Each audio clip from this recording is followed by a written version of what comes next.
விதமான சிக்கலும் இருக்கலாம். அடுத்தது அது நான் நினைக்கிறேன், எங்கள் நாட்டில் இருக்கக்கூடிய இஸ்லாமிய வங்கிகளோட செயற்பாட்டை பிழைன்னு கருதி தான் இந்த கேள்வியை கேட்டிருக்கேன்னு நினைக்கிறேன்.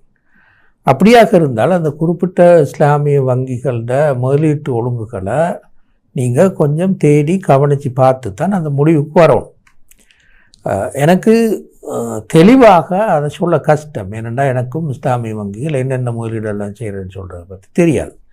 ஆனால் ஒரு பொதுவான சில உண்மைகளை மட்டும் நான் இங்கே சொல்கிறேன். முதலாவது, நாங்கள் இதில் கவனத்தில் கொள்ளணும் என்னென்னா, நாங்கள் இஸ்லாமிய வங்கிகளில் வைப்பிலிடுதல்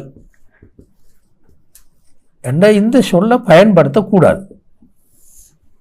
ஏனைய வங்கிகளில், அதாவது வட்டி சார்ந்த வங்கிகளில் தான் நாங்கள் போய் ஃபிக்ஸ்ட் டிபாசிட் உதாரணமாக சேமிப்பு கணக்கில் போய் போடுவோம்.